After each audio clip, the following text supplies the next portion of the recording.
वो कह रहे हैं कि वक्फ एक्ट में ऐसी कोई पावर ही नहीं है कि वक्फ को असीमित अधिकार दिए गए।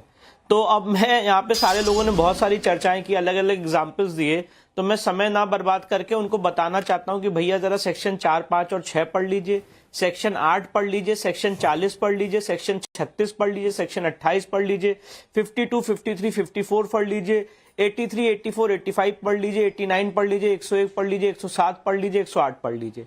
आपको समझ में आ जाएगा असीमित अधिकार है कि नहीं है। क्योंकि टेलीविजन डिबेट में इतना समय नहीं होता मैं आपको ये सेक्शंस दिखाऊं। अगर आपके पास एक्ट नहीं है तो मैं आपको पीडीएफ भी भेज दूंगा इन सारे सेक्शंस के साथ। नाविका जी, आज एक बहुत इंपॉर्टेंट बात आपके शो पे मैं हाईलाइट करना चाहता हूं।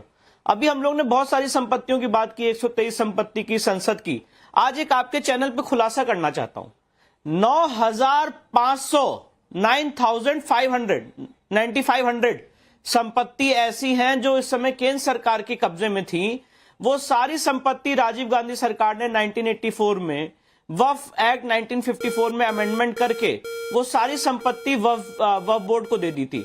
और आज उसमें हिंदू समाज के लोग उसमें रेंट भर रहे हैं और भारी मात्रा में उनसे रेंट वसूल किया जा रहा है। ये जो सारी संपत्ति थी ये एडमिनिस्ट्रेशन ऑफ इवैक्यू प्रॉपर्टी एक्ट के तहत केंद्र सरकार की थी। और आज केंद्र सरकार ने वो सारी संपत्ति दे दी वक्फ बोर्ड को, जो एक धर्म के नाम पे बना हुआ बोर्ड है, जो केंद्र सरकार के अधिग्रहण में उनके कस्टोडियन में संपत्ति थी। इसके बारे में कोई बात क्यों नहीं हो रही है भाई?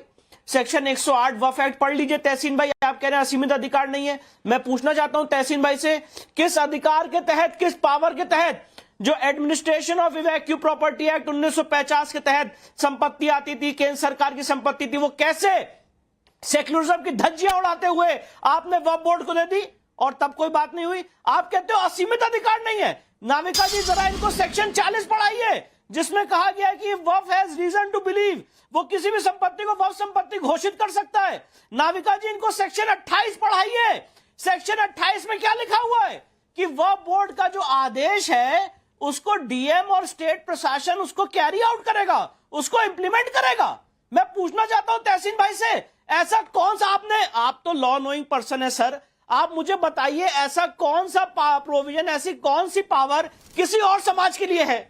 पहली बात। और अगर है तो मैं आपके साथ एग्री करता हूं कि ऐसे कानून को खत्म होना चाहिए। मैं इनसे पूछना चाहता हूं सारे पैनलिस्ट से, जरा बताएं भैया वक्फ शब्द संविधान में कहां यूज किया गया है? Navika ji, waqf is not an entry.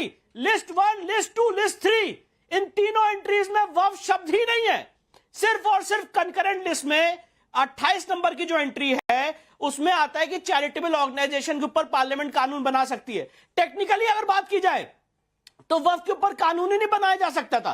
पर चलिए, अगर अपनी बात को आप स्ट्रेच करते हैं, खींच के लाते हैं, तो आप जो 28 नंबर एंट्री है लिस्ट 3 की, कंकरेंट लिस्ट की, उसके तहत आप बड़ी बात कह रहे हैं विष्णु जैन जी। मैं सबके हाथ उठ रहे हैं। पहले वारिस पठान, तहसीन जी आपके पास आ रही हूं। वारिस पठान, आप देखिए, विष्णु भाई मेरे बहुत अच्छे फ्रेंड है, मेरे लर्नेड कलीग भी, एडवोकेट है। आज ये खुद अपनी बातों में फंस गए। विष्णु भाई ने अभी सारी चीजें बता दी। सेक्शन 14 पढ़िए, सेक्शन 4 पढ़िए, सेक्शन 180 पढ़िए, सेक्शन ये पढ़िए, सारे सेक्शन वक्फ एक्ट 1995 के उन्होंने पढ़ा दिए। तो जब वक्फ एक्ट 1995 एग्जिस्टेंस में है, सारे सेक्शन लग रहे, तो अमेंडमेंट करने की क्या जरूरत है? बताइए। इसका मतलब साफ है कि मोदी की, बीजेपी की नीयत में ही खोट है। वो चाहते हैं कि किसी भी तरह वक्फ की संपत्ति को जब्त किया जाए नए कानून लाकर। मेरी बात सही है। सुनिए। अरे सुनिए मेरे दोस्त, सुनिए विष्णु भाई, सुनिए। आगे बोलिए आप। अभी सारी चीजें आपने बताई ना तहसीन को पे जरा मेरे को सवाल करना है। तहसीन पूनावाला ने अभी कहा कि बीजेपी और एमआईएम पोलराइज कर रही है। बीजेपी तो पोलराइज मास्टर है, चलो उनकी बात छोड़ो, मैं उनको कह ही था। एमआईएम कैसा पोलराइज करी? अभी यही वक्फ का जो चल रहा है सिलसिला, इसमें हरियाणा का चुनाव आया। हरियाणा के चुनाव में एमआईएम तो एक भी सीट पे नहीं लड़ी। हमारा तो हेलीकॉप्टर भी हरियाणा के ऊपर से नहीं गया। तो फिर क्यों पूरी के पूरी कांग्रेस हार गई? अब ये भी हार का टिकड़ा हमारे सर पे फोड़ेंगे। कौन पोलराइज किया वहां पे जाके सिचुएशन को? चलिए बताइए। बात नंबर 2, शहजाद पूनावाला कांग्रेस का महाविकास आघाड़ी की सपोर्ट करते हैं हमेशा। शहजाद भाई, मुसलमानों ने भर भर के वोट दिया था, हालांकि 48 सीट महाराष्ट्र में थी, एक भी सीट आपने मुसलमान को नहीं दी। 18 एमएलसी थे, एक भी आपने बनाया नहीं। मगर जब वक्फ अमेंडमेंट बिल आया, ये सारे के सारे 9 शिवसेना के एमपी चले गए, छोड़ के चले गए। और कह रहे हैं मैं नहीं जब अमेंडमेंट बिल आप पेश अपनी हुआ बात था में फंस नाविका गए, जी सर। पार्लियामेंट में, मेरे तो आप एक भी सवाल का जवाब नहीं दे पाए। शिवसेना को मैं पूछ रहा हूँ, सारे सेक्शंस आपको गिना रहा हूँ चले गए छोड़ जो के। असीमित अधिकार जवाब दो देते मेरी बात का। हैं, इसका आप जवाब नहीं दे रहे हो। नाविका जी जरा मुझे मौका दीजिए, मैं वारिस जी से कुछ सवाल पूछना चाहता हूँ। पूछिए, एक थोड़ा सा मौका दीजिए। पूछिए।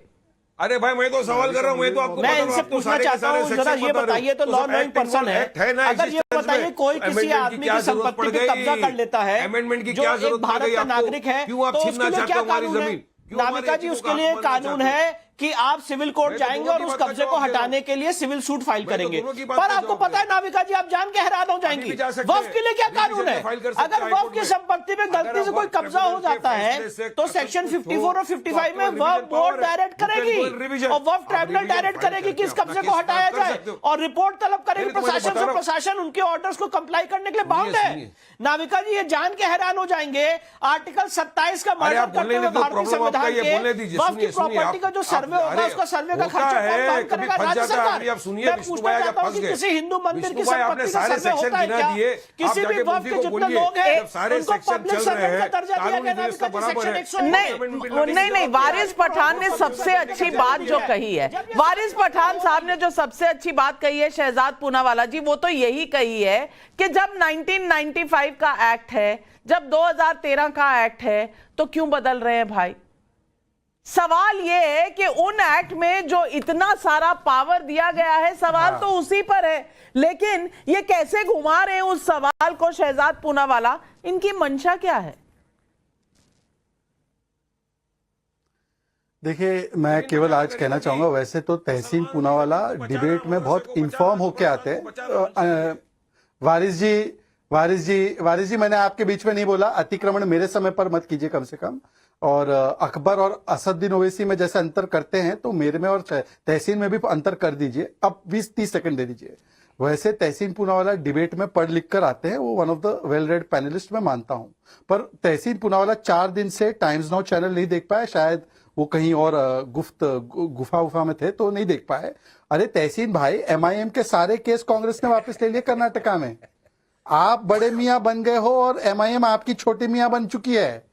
अरे हुबली का ले लिया, बीजे हल्ली का ले लिया, डीजे हल्ली का केस वापस ले लिया। सारे केस उनके वापस लेने के बाद आपने राजनीतिक निकाह फरमा दिया है।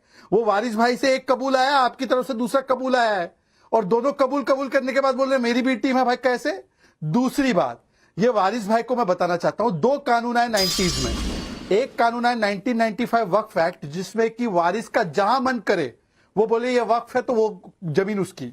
और दूसरा कानून आया प्लेसेस ऑफ वर्शिप एक्ट, कि विष्णु जैन कहीं पर भी उसका सबूत दे दे कि ये मेरे प्रार्थना स्थल थी, तो विष्णु को कोर्ट में जाकर लड़ना पड़े, पर विष्णु को अपने धार्मिक अधिकार का अधिकार ना मिले और इनको असीमित अधिकार मिले अतिक्रमण करने का। ये कांग्रेस की मंशा थी। और तहसीन पूनावाला से आखिरी सवाल पूछना चाहता हूं। अरे तहसीन पूनावाला, ये दलित विरोधी तहसीन 10 सेकंड और दलित विरोधी भाई, ये मणिपड़ी रिपोर्ट जो आई, ये मुसलमान ने बनाई और ये मुसलमान को आपने वक्फ का चेयरमैन अपॉइंट किया था, उसकी रिपोर्ट है।